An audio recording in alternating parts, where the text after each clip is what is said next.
नमस्कार दर्शकों, कल एक बड़ी खबर सामने आई थी कि निमिषा प्रिया की सज़ा को रद्द कर दिया गया है और उसके बाद तमाम लोगों के चेहरे पर खुशी का माहौल देखने को मिला, क्योंकि लगातार निमिषा प्रिया को लेकर पूरे देश के अंदर एक ऐसा माहौल बना हुआ है जहां पर हर कोई ये चाहता है कि भाई निमिषा प्रिया की जो सज़ा है वो ख़त्म कर दी जानी चाहिए, रद्द हो जानी चाहिए। और ऐसे में कल जब ये खबर सामने आई कि निमिषा प्रिया की जो सज़ा है वो ख़त्म हो गई है, तो हर कोई जो है मुस्कुराता हुआ नज़र आया। लेकिन दोपहर होते होते इस खबर को लेकर ये बात कही जाने लगी कि जिस तरह की खबर ये सामने आई है वो दरअसल पूरी खबर नहीं है, क्योंकि अभी भी कह सकते हैं कि जो मेहंदी का परिवार है वो अभी इसके ऊपर हामी नहीं भर रहा है। जो तलाल मेहंदी का परिवार है वो अभी भी ये बात मानने को राज़ी नहीं है कि हम निमिषा प्रिया को माफ़ कर देंगे। दरअसल ये मामला अपने आप में जिस तरह से अंतर्राष्ट्रीय लेवल पे भी अब तूल पकड़ता हुआ दिखाई पड़ रहा है,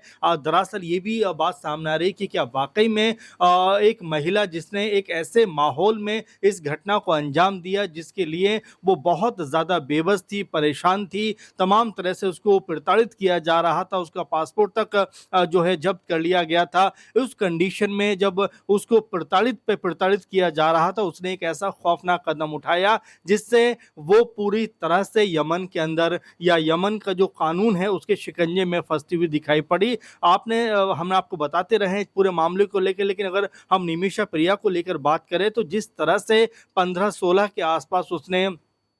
तलाल मेहंदी के साथ में एक क्लिनिक की शुरुआत की थी, लेकिन क्लिनिक खुलने के बाद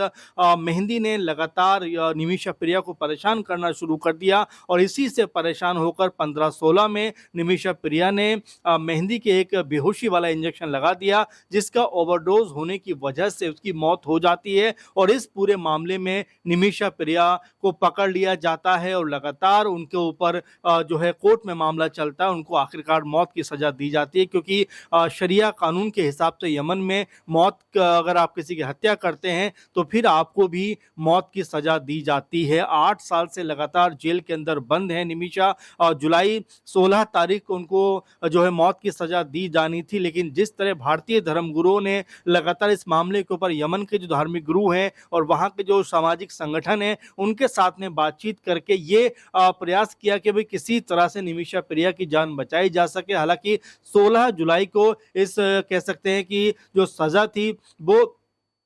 आगे तो बढ़ गई, लेकिन ख़त्म नहीं हुई। अब कल जिस तरह की खबर सामने आई और जिस तरह से ग्रांड मुफ्ती की तरफ से ये बात कही गई कि भाई निमिषा प्रिया की जो सज़ा है वो ख़त्म कर दी गई, लेकिन शाम होते-होते या दोपहर के बाद ये खबर सामने आ गई कि जिस तरह की खबरें लगातार चल रही हैं वो दरअसल पूरी तरह से सच नहीं है, क्योंकि यहाँ पर निमिषा प्रिया की सज़ा को लेकर जो मेहंदी के परिवार ने एक बड़ा बयान दिया। दरअसल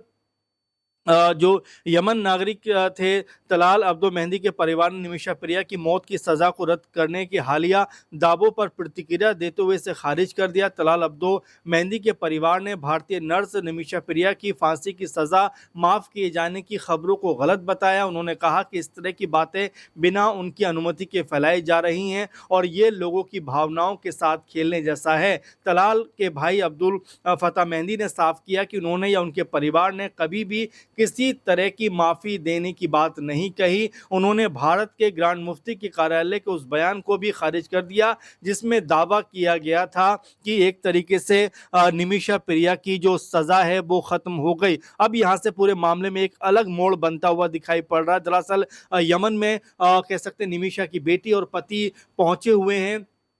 जो उनकी बेटी है 13 साल की मिशेल, वो लगातार अपील कर रही है और अपील में कह रही है कि मेरी माँ को माफ़ कर दो, मेरी माँ से जो गुनाह गलती हुई है उसको अब आपको माफ़ कर देना चाहिए, क्योंकि जो उन्होंने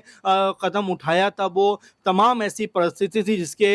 से परेशान होकर उन्होंने इतना बड़ा और भयानक कदम उठाया था। अगर उसकी उनकी बेटी की बात सुने तो वो कहती हैं कि मेरी माँ को माफ़ कर दो, आई मिस यू मम्मा। ये भावुक शब्द निमिषा प्रिया की 13 साल की मासूम बेटी के हैं जो यमन में मां की फांसी दिए जाने के बाद पूरी तरह से परेशान है और अभी अपने पिता के साथ वो यमन में ही है और भावुक अपील करती हुई नजर आ रही है। एक बेटी अपनी मां के लौटने का इंतजार कर रही है, जबकि पिछले 1 साल से यमन में अपनी बेटी की मौत की सजा को खत्म करने के लिए निमिषा की मां भी लगातार संघर्ष कर रही है। यानी कि एक तरीके से देखा जाए तो निमिषा के लिए एक माहौल बनाया जा रहा है अंतर्राष्ट्रीय स्तर पर। वहीं भारतीय जो मुस्लिम धर्मगुरु हैं वो भी अपनी तरफ से पूरी कह सकते हैं कि ताकत झोंक रहे हैं, लगातार कोऑर्डिनेशन कर रहे हैं, लगातार बातचीत कर रहे हैं किसी तरह से निमिषा प्रिया की सजा खत्म हो जाए। लेकिन जिस तरह से अब तलाल मेहंदी का परिवार अडिग होकर कह सकते हैं मजबूत होकर इस फैसले पर खड़ा हुआ है कि भाई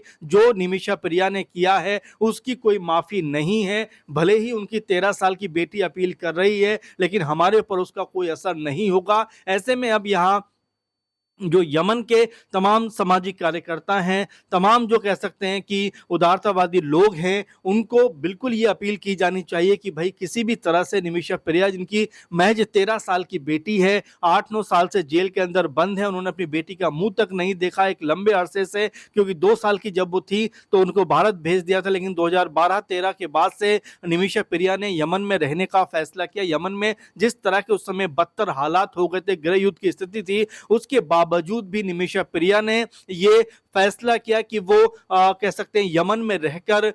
जितने भी घायल लोग हैं उनकी मदद करेंगी, परेशान लोगों की मदद करेंगी, क्योंकि एक नर्स का काम यही होता है कि परेशान जो भी जख्मी लोग होते हैं उनको राहत देना। और जिस तरह से उन्होंने देखा कि यमन का हाल बुरा है, 14-15 में उन्होंने वहां के लोकल जो नागरिक थे तलाल मेहंदी, उनके साथ में क्लिनिक शुरू किया। उनको क्या पता था कि वो अपनी जिंदगी यहाँ पर दांव पे लगा रहे हैं, क्योंकि क्लिनिक खुलने के बाद जिस तरह से कह सकते हैं मेहंदी ने निमिषा प्रिया को लगातार परेशान करने का काम किया, लगातार उनकी बेबसी का फायदा उठाया, मजबूर किया, उनको तमाम तरह से प्रताड़ित किया और बारंबार निमिषा प्रिया इस चुंगल से बाहर आना चाहती थी, इस जो जाल में वो फंसी थी उससे बाहर निकलना चाहती थी। और लेकिन यहाँ पर मेहंदी ने उनका पासपोर्ट तक जब्त करके रख दिया था। ये तमाम जो वाकये लगातार निमिषा प्रिया के साथ उस वक्त घट रहे थे, उन्होंने उसके बाद में ये फैसला किया कि भाई या तो आर या पार, और यहाँ पर एक बेहोशी का इंजेक्शन मेहंदी को लगा दिया। लेकिन उनकी बदकिस्मती ही कही जाएगी कि ये जो इंजेक्शन था वो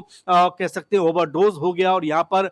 मेहंदी की मौत हो गई। और इसके बाद उन्होंने अपने आप को फंसता हुआ देखकर कह सकते हैं कि जो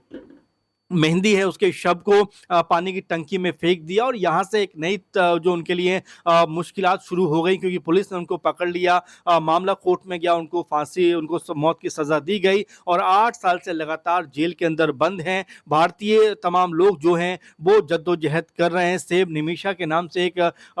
फाउंडेशन भी बनाया गया है जो लगातार ये प्रयास कर रहा है कि भाई ब्लड मनी के जरिए, यानी कि एक मुश्त एक रकम देकर कहीं जो है किसी भी तरह से निमिषा प्रिया को बचाया जाए, क्योंकि 2-3 तरह से यमन के अंदर कह सकते हैं कि सजा की माफी हो सकती है। अगर परिवार चाहे तो अपने कह सकते हैं खून जो हुआ है उसके परिवार में किसी व्यक्ति का, अगर वो चाहे तो माफी दे सकता है। साथ में एक ब्लड मनी यानी एक तयशुदा रकम होती है मुआवजे के तौर पर, वो लेकर भी माफी दी जा सकती है। लेकिन इन तमाम प्रयासों को देखते हुए कोई भी प्रयास जो है, कोई भी प्रोसेस जो है वो सफल नहीं हो पा रहा है, क्योंकि निमिषा प्रिया को लेकर तमाम जो लोग हैं वो उनके अंदर एक अलग इमोशन यहाँ पर दिखाई पड़ रहा है कि भाई जो कुछ भी हुआ वो एक ऐसा मौका था जहां पर कोई भी इस तरह का कदम उठा सकता था। ये जो है जानबूझकर किया गया गुनाह नहीं था, बल्कि अनजाने में किया हुआ गुनाह था और इसकी सजा मौत कैसे हो सकती है। लगातार भारत की तरफ से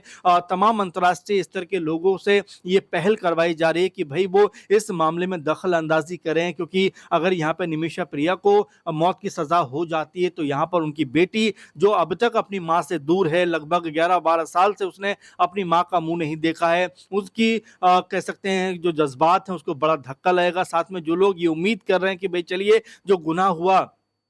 जो उन्होंने उस समय कदम उठाया, 8-9 साल की सजा वो जेल के अंदर पहले ही काट चुकी हैं, तो ऐसे में अगर उनकी माफी होती है तो जाहिर बात है कि जो उन्होंने गुनाह किया है उसकी सजा वो काट चुकी हैं। तो अब यहाँ पर इंसानियत के नाते, मानवता के नाते उनको माफ कर देना चाहिए। वहीं अगर हम ग्रैंड मुफ्ती की बात करें, जिस तरह से लगातार यमन के धार्मिक गुरुओं के साथ में वो संपर्क में है, तमाम आला दर्जे के लोगों के साथ संपर्क में है और इस फिराक में, इस कोशिश में है किसी तरह से निमिषा प्रिया की जो सजा है वो खत्म हो जाए। अब यहाँ से क्या वाकई में निमिषा प्रिया को राहत मिलेगी? 14 अगस्त का कह सकते हैं सुनवाई का मौका है, क्या उस वक्त कोई बड़ा फैसला होता हुआ दिखाई पड़ेगा? क्या निमिषा के पक्ष में ये माहौल बनता हुआ नजर आएगा? आप भी लगातार कमेंट करिए, क्योंकि निमिषा प्रिया को लेकर हमारे तमाम दर्शक अपनी जो भावनाएं हैं वो हमारे साथ कमेंट के जरिए साझा करते रहे हैं। अब आप इस मुद्दे को लेकर क्या सोचते हैं? क्या वाकई में निमिषा प्रिया की सजा खत्म हो जाएगी? क्या विचार आपका है? हमारे साथ जरूर साझा करिए। फिलहाल इस प्रोग्राम में इतना ही। आप लगातार बने रहें। नमस्कार।